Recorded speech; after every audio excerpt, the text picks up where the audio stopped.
Hello everyone, I am Icha Mishra. Welcome to my channel. Thank you so much for subscribing to my channel. जिन्होंने भी channel को subscribe किया है thank you very much. जो भी लोग videos like कर रहे हैं थैंक यू.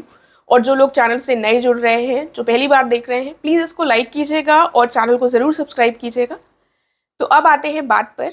हम इस वीडियो में क्या बात करने वाले हैं? हम इस वीडियो में बात करने वाले हैं यूपी पीसीएस 2024 के लिए.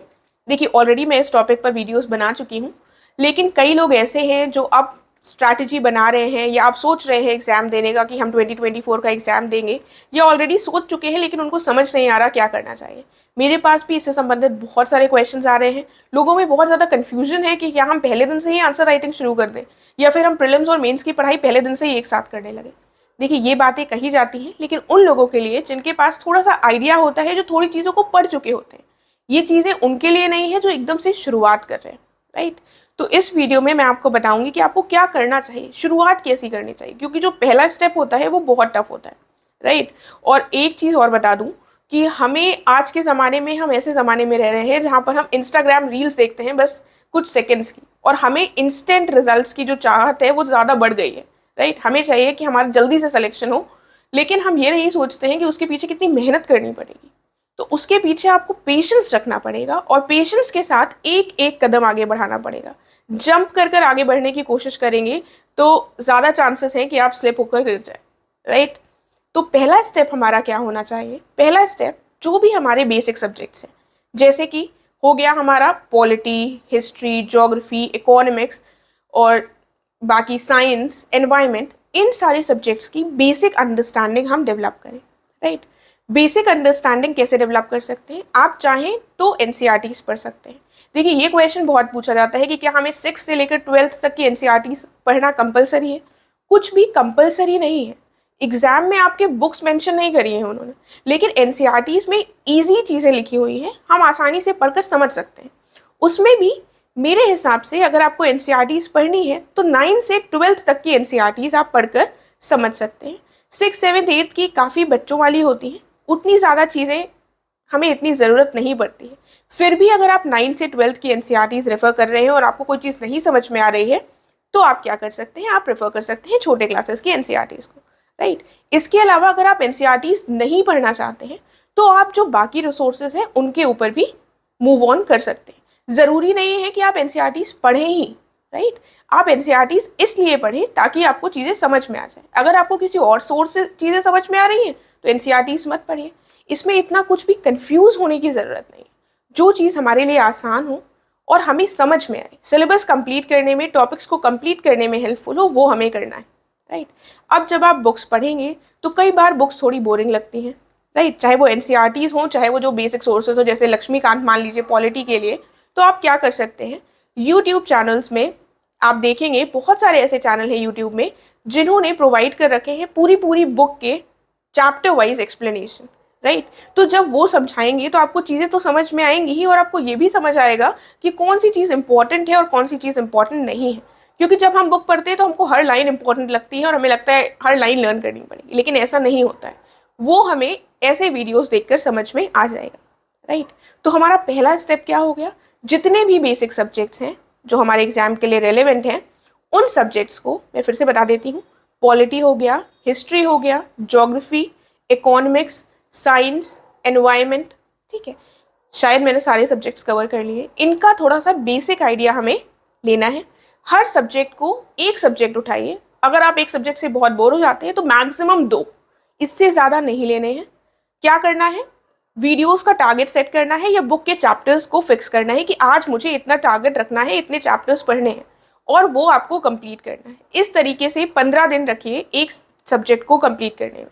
हालांकि 15 दिन का टाइम कम है, लेकिन एक रीडिंग आप कर लीजिए ताकि थोड़ी सी बेसिक अंडरस्टैंडिंग हमारी डेवलप हो जाए, राइट. और इसके साथ साथ एक आदत आप और डाल सकते हैं, वो है एडिटोरियल एनालिसिस सुनने की.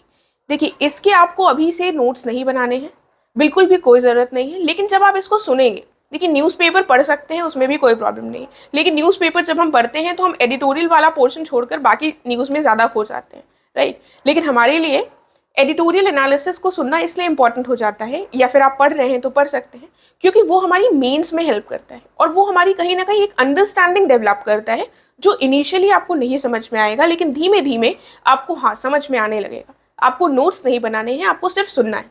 उसके लिए बहुत सारे यूट्यूब चैनल्स हैं जो लोग एडिटोरियल एनालिसिस प्रोवाइड करते हैं। मैं अपनी तरफ से रिकमेंड करती हूँ ओनली IAS के सुमित रेवड़ी सर हैं, वो अच्छे से बताते हैं, हिंदी में बताते हैं। आपको उनकी बातें सिर्फ सुननी है तो आप आसानी से सुनकर समझ सकते हैं, राइट। तो फिलहाल आप शुरुआत कर रहे हैं तो आपको दो चीज़ें क्या करनी है, एक सब्जेक्ट को टारगेट करना है, मैक्सिमम 2, उनके रोज़ आपको टारगेट्स लिखने हैं कि इतने चैप्टर्स हम करेंगे या फिर इतने वीडियोस देखेंगे, और साथ में आप एक एडिटोरियल एनालिसिस सुनना शुरू कर देंगे, राइट। 15-15 दिन के ये टारगेट होंगे, तो मान लीजिए 3 महीने या 3.5 महीने में आप एक बार सारे सब्जेक्ट्स को पढ़ लेंगे, ठीक। एक बार आपकी थोड़ी रीडिंग हो जाएगी, हालांकि आप लर्न नहीं कर पाएंगे सारी चीज़ों को, वो मैं समझती हूँ, लेकिन एक बार की अंडरस्टैंडिंग बहुत इंपॉर्टेंट है। उसके बाद आप क्या कर सकते हैं, इसके बाद जब आप सब्जेक्ट्स को पढ़ेंगे, दोबारा एक बार फिर से रीडिंग शुरू करिएगा सारे सब्जेक्ट्स की जो आप पढ़ चुके हैं।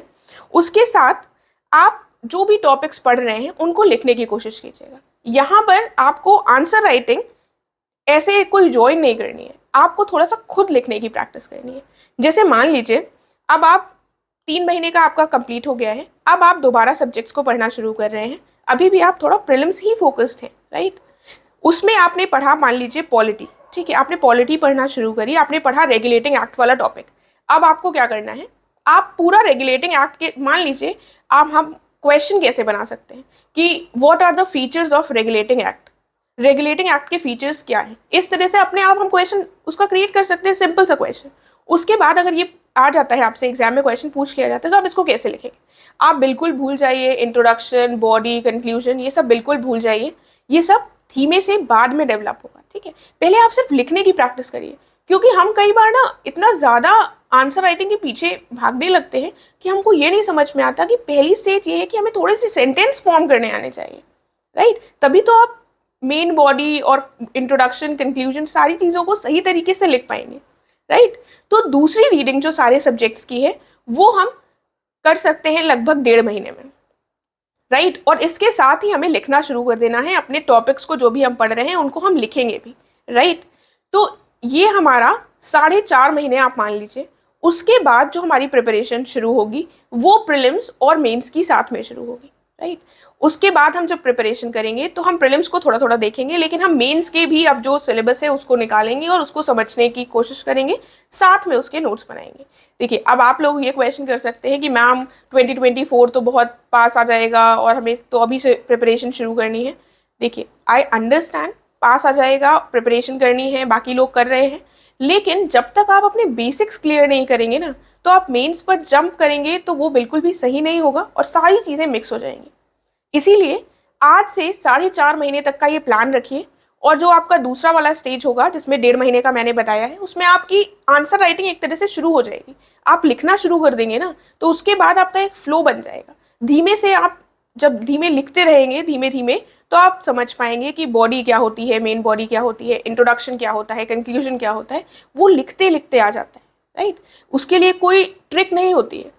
आंसर राइटिंग की केवल एक ही ट्रिक होती है, वो है प्रैक्टिस। जितना ज़्यादा प्रैक्टिस करेंगे उतना ज़्यादा आपको अच्छा आंसर लिखना आएगा, राइट। तो 4.5 महीने का इसको अच्छे से फॉलो कीजिए, और उसके बाद प्रीलिम्स और मेंस को एक साथ लेकर चलने की कोशिश कीजिए। फिर एग्ज़ाम जब आने लगे तो आप क्या कर सकते हैं, 1.5 महीने पहले से, 1.5-2 महीने पहले से प्रीलिम्स पर ही फोकस्ड हो जाइएगा और मेंस को तब किनारे कर दीजिएगा, राइट। लेकिन बेसिक चीज़ें अगर आप समझ लेंगे ना, आप समझ रहे हैं कि अगर आप मेंस का सिलेबस भी देखेंगे तो उसमें हिस्ट्री आएगी, ज्योग्राफी आएगी, इकोनॉमिक्स आएगी, तो अगर आपकी बेसिक चीज़ें कंप्लीट हो जाएंगी, आप कवर कर लेंगे, तो आपको जीएस के जो मेंस के पेपर होंगे उसमें भी बहुत हेल्प मिलेगी, और उसके नोट्स बनाने में आपको ज़्यादा समझना नहीं पड़ेगा, आप आसानी से नोट्स बना सकेंगे। आई होप मेरी बात आप लोगों को समझ में आई होगी, और जो लोग भी शुरुआत कर रहे हैं वो लोग इस स्टेप को फॉलो करेंगे और इसी हिसाब से आगे बढ़ने का प्रयास करेंगे, राइट।